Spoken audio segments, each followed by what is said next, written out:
प्राप्त हुआ था। सत्य ने भी कहा कि मैं भी तेरी खोज में था। जैसा नारद भगवान के चरण कमल में प्रणाम। कल महाराज जी ने कुंभक के विषय में जो ज्ञान दिया, वो ज्ञान उनके कथन के अनुसार हमारा जीवन चले, हमारे श्वासों की गति, प्राणों की गति धीरी हो जाए, स्नेह स्नेह हो जाए, तो बहुत कुछ लाभ प्राप्त होता है। प्राण जितना सूक्ष्म उतनी बुद्धि की सूक्ष्मता बढ़ती जाएगी, और वो बुद्धि वो प्रज्ञा का रूप भी हो सकता है, और प्रज्ञा ही कृष्ण है, और प्रज्ञा ही ब्रह्म का रूप धारण कर लेती है। थोड़े दिन पहले ऑडियो में जो सत्संग सुनाया था, उसमें भी ये प्रज्ञा का और कृष्ण भगवान का ब्रह्म का रूप बताया गया था। तो ये स्वामी जी ने कल के सत्संग में अच्छी तरह से हमको समझा दिया है। अलग अलग तरीके से समझाने का प्रयास कर रहे हैं महाराज जी। और अवस्था और स्थिति, ये हम कई साल से सुनते आए हैं कि अवस्था क्या होती है और स्थिति क्या होती है। उसके बारे में स्थिति, ब्रह्म की स्थिति अथवा ज्ञान की स्थिति अथवा किसी भी प्रकार की स्थिति क्या है, और स्थिति के बाद अवस्था क्या है, क्या श्रेष्ठ है दोनों में से, इसका स्वामी जी ने अनुभव के साथ अच्छी तरह से उस विषय पर भी अपना ज्ञान दे दिया। मुझे श्री साधना नाम के ग्रंथ से और स्वामी जी के माध्यम से इतना समझ में आया कि जीवन है परमात्मा की प्राप्ति के लिए ही प्राप्त है। माध्यम कोई भी हो सकता है, श्री साधना भी हो सकती है, नाद लीला भी हो सकती है, बिंदु मध्य बिंदु की प्राप्ति भी हो सकती, कोई भी हो, सब अलस परस मिले हुए हैं आगे जाके उसके बारे में। लेकिन जीवन है परमात्मा की प्राप्ति का, यह साधन मिला है, जबरा साधन मिला है, इसका उपयोग परमात्मा की प्राप्ति के लिए करें तो हमारा कल्याण हो सकता है। अभी ये कोरोना का समय इतना भयंकर हो रहा है और दिन ब दिन बढ़ता जा रहा है, कम नहीं हो रहा। लोग बोल रहे थे धूप आएगी तो कम हो जाएगा, लेकिन रोज 2000, 1500, 2000, 1500 बढ़ता है, कभी कभी 4000 भी बढ़ जाता है। मरीजों का हाल बेहाल है, मानसिक स्थिति खराब है। तो उस समय परमात्मा का चिंतन, परमात्मा की भक्ति हम करें तो परमात्मा भी देखता है कि परीक्षक के रूप में कि हमारा कौन मेरे पास आना चाहता है भजन के माध्यम से। इसीलिए सावधानी हमारे जीवन में आ जाए साधना की, तो हमारी कभी अपमृत्यु नहीं होती। पटरी पर जा रहे हैं असावधानी से, खेद होता है मुझे भी, और 16-15 आदमी को काट दे ट्रेन, वो अच्छी बात तो नहीं है, लेकिन वो रास्ता नहीं है, वहां हम जाएंगे तो हमारा हाल क्या होगा, ये भी बता रहा है जीवन कि काल चक्र है, प्रश्न भी आज आया है। तो सावधानी से हम साधना करें, सावधानी से हम चले, सावधानी से मजाक करें, सावधानी से भोजन करें और सावधानी से जीवन चले, तो कभी हमारा दुर्घटना नहीं हो सकती। चलिए जीवन को सुंदर बनाने का एक प्रयास करें। ऋषि भगवान जैसे खंभे से प्रकट हुआ था, उसी प्रकार हमारे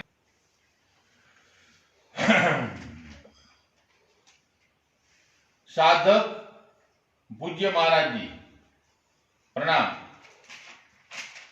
अच्छा लगता है, मन भी एकाग्र हो जाता है, कुछ साधना करने का मन भी करता है। तो मेरा एक सामान्य प्रश्न है,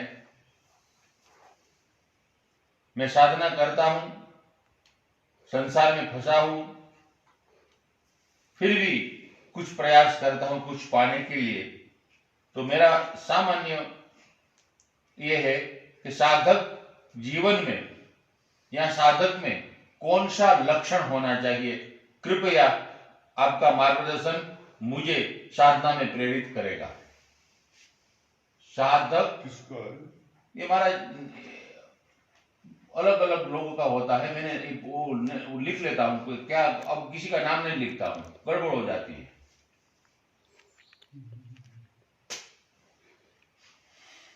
लक्षण क्या होता है? लक्षण होता है जिज्ञासा होना। जिज्ञासा होए साधक में तो वो साधना में आगे बढ़ेगा। जानने का जो भाव है उसको जिज्ञासा कहते हैं। उसमें उसके हिसाब से घटपड़ होता है। कभी तीव्र जिज्ञासा होती है, कभी कम होती है, कभी थोड़ी होती है, कभी ख्याली थोड़ी देर के लिए भाव आता है, ख्याल आता है। सत्संग आदि सुन के, कोई ग्रंथ आदि पढ़ के, कोई साधु संतों के पास बैठ के क्षणिक आता है, फिर वो भूल जाता है।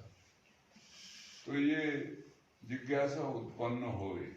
और दूसरा है बैराग आना, वो बड़ी बात है। बैराग हमेशा कहीं बाहर से नहीं आएगा, हमको प्रकट होगा वो बैराग। ये कई चीजें हैं जो हमसे ही प्रकट होती हैं, बाहर से सीखी नहीं जा सकती हैं। वो है जैसे अभी प्रज्ञा बोला था, विवेक, वो भी हमारा निजी होता है, बाहर से नहीं सीखा जाएगा, हमारे अंतर से आएगा, वो प्रकट होगा। ऐसे ही ज्ञान भी बाहर से नहीं सीखा जाता। जो भी बाहर से सीखा जाता है वो काम नहीं आता, हमसे ही प्रकट होता है। ऐसे ही बैराग भी कभी विचारों से, कभी परिस्थिति देख के बाहरी पैदा होता है, उत्पन्न होता है। बैराग होना बड़ी बात है। वैराग्य से जिज्ञासा की उत्पत्ति तीव्र वेग से होती है, और वो जिज्ञासा उसको जानने के लिए प्रेरित करती है। तो वो प्रयास करता है, ढूंढता है, फिरता है, देखता है कहाँ से मार्गदर्शन होगा, कौन समझाएगा, फिर उसकी बात पर अमल भी करेगा। वो सुनेगा, खाली कान से सुन के बाहर नहीं निकालेगा, उस पर आचरण में लाएगा, उसको जानने का प्रयास होगा। तो अगर वो जिज्ञासा नहीं होगी तो आचरण में नहीं लाएगा, सुनी सुनाई बातें हो जाएगी। तो इसलिए ये साधक वर्ग का जो मुख्य है, दो चीज, एक जिज्ञासा और एक वैराग्य। इससे साधना में आगे बढ़ता है। वो जिज्ञासा होगी तो साधना का जो रूप होगा वो उसके जीवन में उतरेगा, उस पर चिंतन मनन भी करेगा, विचार भी करेगा, और उसको धारण भी करेगा। अगर जिज्ञासा नहीं होगी तो देखा देखी भी कई बार साधन करते हैं लोग, दूसरों को देखा देखी भी करते हैं। वैसे तो वो गोस्वामी जी ने कहा है, भाव कुभाव अनक आलसो, नाम जपत मंगल दस दिशो। भाव से जपे या कुभाव से जपे। कुभाव भी होता है, मेरे को कुछ जानकारी मिलेगी तो मैं उसका लाभ लूंगा, लोगों को भरमाऊंगा, लोगों को बताऊंगा कि मैं विज्ञानी हूँ, बड़ा हूँ, ऐसा कुभाव होता है मन में। उससे मेरा कल्याण तो नहीं होगा, पर वो कहते हैं फिर भी अगर वो सुमरण करेगा तो उससे दसों दिशा उसकी मंगलमय होंगी। भाव कुभाव अनक, अनक से कोई करता है, मैं भी कर सकता हूँ, देखा देखी की भी करता है। दूसरे अगर 1 घंटा बैठो तो कहता मैं 1.5 घंटा बैठ सकता हूँ। ऐसे ये अनक का एक रूप होता है, उसमें अहम मुख्य होता है। और आलस से कोई काम नहीं है, क्या करें, जैसे आजकल हो रहा। अब वो घरों में रह रहे हैं, काम नहीं है कुछ, तो अब क्या करें, चलो बैठ के भजनी कर लो, थोड़ा नाम सुमरण कर लो। ऐसा आलस हो गई है, आलस से भी कर लेता है। लेकिन कैसे भी करे, वो कहते हैं उससे हमारा कल्याण होने वाला, मंगल होने वाला है। तो अच्छी बात है, साधन कुछ भी करे उससे लाभ तो मिलेगा, इसमें दो मत नहीं।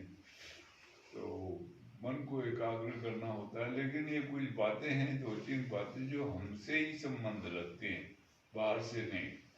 परिस्थिति वश करना हो या मजबूरी होके करना हो तो वो एक अलग बात है, लेकिन अगर प्रेम से भाव से करा जाए, नियम से करा जाए तो वो एक अलग बात है। दोनों का अलग अलग रूप होता है, तो वो करना चाहिए ज्ञान और जिज्ञासा, ये विवेक जिसको प्रज्ञा कहा है, और दया, ये हमारा निजी होता है, ये बाहर से सीखा नहीं जाता। बाहर वाली बातें कभी सहायक हो सकती हैं उसमें समझने के लिए, लेकिन वो जो काम आएगा वो हमारा ही आएगा, हमसे उत्पन्न हो। अब आजकल लॉकडाउन हो रहा सब जगह, तो अब इसमें कई लोग परेशान होते हैं, लेकिन अगर मानसिकता में थोड़ा संयम बना हुआ हो, पहले से अभ्यास किया हो संयम का, तो परेशानी नहीं होगी और अच्छा रहेगा। काम धंधा नहीं है, घर में बैठ के साधना करी जा सकती है। अधिक से अधिक समय जो हमेशा मानसिकता में बसा होता है, समय जो होता है, काल जिसको कहते हैं, वो मानसिकता में बसा होता है, इसलिए छटपटाहट में रहता है, जल्दी में होता है, जाना है ऑफिस में थोड़ी देर बैठ लेते हैं, ऐसा कर लेते हैं, ऐसा कर लेते हैं, उतावलपना हमेशा रहता है मानसिकता में। अब काम न हो, अब बिठा दिया गवर्नमेंट ने घर में, तो उसमें भी उतावलपना होगा जब, तो वो बेचैन होगा, परेशानी होगी, तो बेचैन होने से, परेशानी होने से दिमाग में उलझन आएगी, तनाव बढ़ेगा, तो घर में लड़ाई झगड़े होंगे। आजकल वो आता है कि वो घरों में हिंसक, हाँ लड़ाई झगड़े ज्यादा बढ़ गए हैं, कह रहे। कई माँ बाप भी तंग हो रहे, कई बार औरतें भी तंग हो रही, कई बार झगड़े हो रहे, घर में फसाद हो रहा है। अब वो एक मानसिक उद्वेग होता है, उसके लिए होता है। अगर थोड़ा बहुत संयम, जीवन संयमित हो, चंचलता कम हो, मानसिकता में थोड़ा विचार पैदा हुआ हो, ख्याल करके ये मैं क्या कर रहा हूँ, इससे क्या नुकसान होगा, किसका होगा, ऐसे सोच विचार आए तो शांति से सुमरण किया जा सकता है। अगर कोई ज्ञान भी नहीं है, कहीं से मार्गदर्शन भी नहीं मिला है, कोई गुरु भी नहीं मिले हैं धारण किए हुए हैं, तो कम से कम राम राम जपा जा सकता है, श्री कृष्ण शरणम मम जपा जा सकता है, ओम नमः शिवाय जपा जा सकता है। उस पंजाब में वो चलता है वाहिगुरु सतनाम, सभी जानते हैं, ये भी जपा जा सकता है। और भी कई हैं मंत्र वगैरह, वो जपे जा सकते हैं बैठ के, और वहां ख्याल लगाया जा सकता है, तो उससे लाभ मिलेगा, हानि नहीं होगी। तो इसलिए जो साधक वर्ग है वो सोचता है मेरा समय बेकार न जाए। अब अपने को समय कम पड़ता है, देखो अभी मैं पेपर बांधता हूँ और यहाँ आना होता है, अब 2:30 बजे पेपर आता है, ये लेकर आते हैं मान, तो 2:30 से 4 बजे तक कभी कभी वो समय कम पड़ता है, और उसमें कुछ पढ़ने का होता है। लेख लूक आते हैं कई आजकल, वो लेख लूक पढ़ने में टाइम थोड़ा कम पड़ जाता है, तो फिर उसको बंद करके आ जाता हूँ, 4 बजे इधर रख देता हूँ, जाने दो। उसमें सुबह से अपने आप को वो खाली नहीं रहने देना है, बिजी रखना है। सुबेरे करीबन 7:45-8 बजे के आसपास में आता हूँ बाहर आकर के चाय पानी पी के थोड़ी देर चर्चा होती है वहाँ। 9 बजे फिर जाके दवाई खाता हूँ और जंगल पानी जाके पेट की समस्या हल होती है। उसके बाद फिर खाने पीने का चक्कर चलता है। अब खाना बनाता हूँ तो सब्जी मैं बनाता हूँ, दाल दूध, टाइम पास होता है बहुत सुंदर,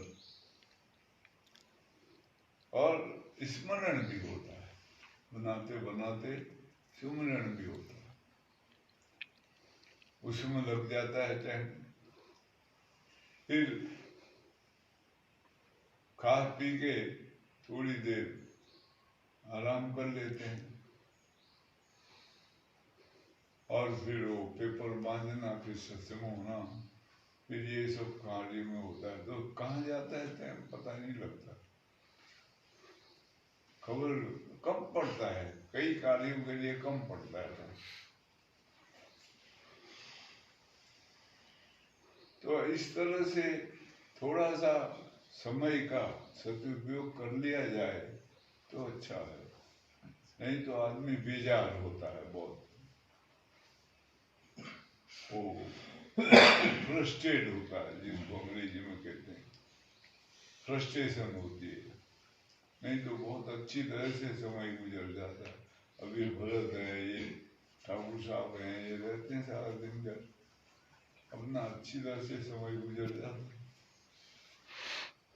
बच्चे बुच्चे हैं, ये सब काम कुम में लग जाते हैं, बहुत अच्छी तरह से टाइम चला जाता है। लगा हो आदमी कहीं कोई कार्य में तो अच्छी बात है। अब उसमें एक कार्य है संसार के जो के पीछे हमारा स्वार्थ होता है, करने से हमको लाभ मिलेगा करके। एक कार्य ऐसा होता है जिसके पीछे हमारा कोई स्वार्थ नहीं होता है, कुछ कार्य करना होता है, उसको निष्काम काम कर्म कहते हैं, जिसके बदले में हमने कुछ नहीं प्राप्ति यहाँ मिलना है। वो सेवा कार्य उसी के लिए करा जाता है, आश्रमों में, मंदिरों में, इधर उधर रखा जाता है, वो इसीलिए रखा जाता है। वो निष्काम कर्म होता है और निमित्त होता है। वो किसके निमित्त करना है? आश्रम में गुरु महाराज के निमित्त करना है, भगवान के निमित्त करना है, उसका जो भाव होता है वो अलग होता है। इस तरह से जीवन का ये चलता है। बाकी है कि जीवन तो कुछ भी नहीं है। अगर हम कहीं बैठ के विचार करें, मेरे बाप दादा, परदादा, लकड़दादा कितने कहाँ के, क्या क्या उन्होंने बनाया होगा प्रोग्राम, उन्होंने भी बड़ी योजनाएं, बड़ी सोच विचार बड़ा भारी किया होगा, सोचा होगा। कुछ भी नहीं है यहाँ, अनादिकाल से ऐसे ही चला आ रहा है, यहाँ कभी कुछ नहीं हुआ है, ना कोई विकास हुआ है ना ह्रास हुआ है, ऐसे ही चलता है संसार का हाल।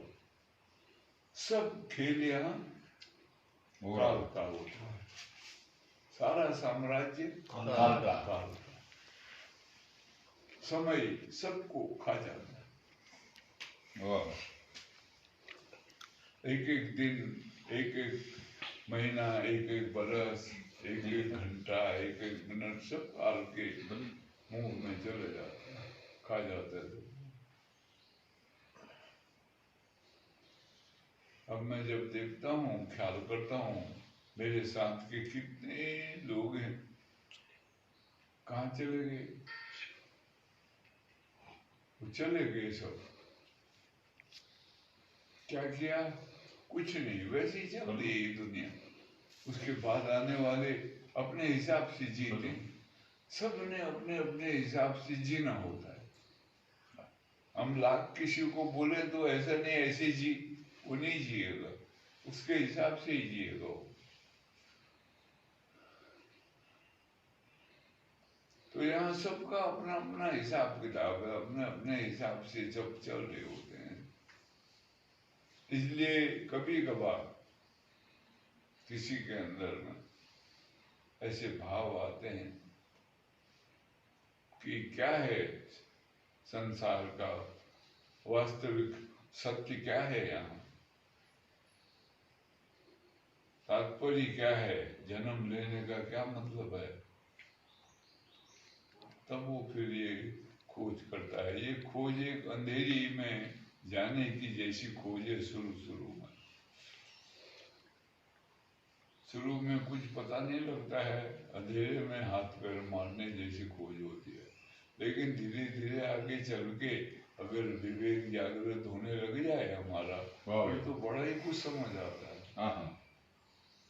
फिर तो अच्छा भी लगता है, और ये शरीर मिला इसका महत्व भी समझ में आता है। लेकिन वो विवेक जगे जब, तभी संभव।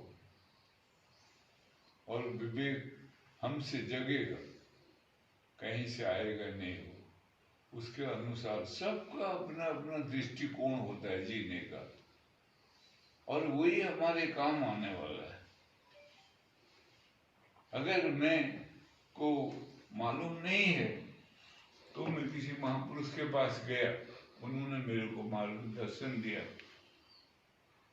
और मैंने निष्ठापूर्वक उस पर चलने का निश्चय लिया, तो उससे फिर धीरे धीरे मेरे अंदर में जो विचारधारा है वो बदली।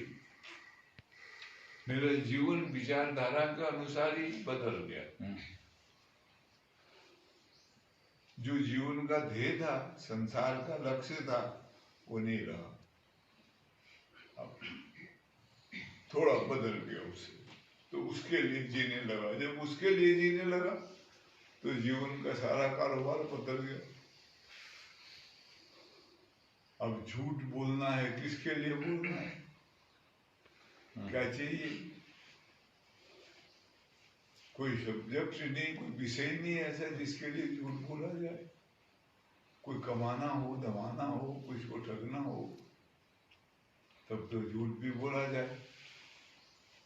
तो सब बदल जाता है धीरे धीरे। हेरा फेरी करनी है, किसके लिए करनी है,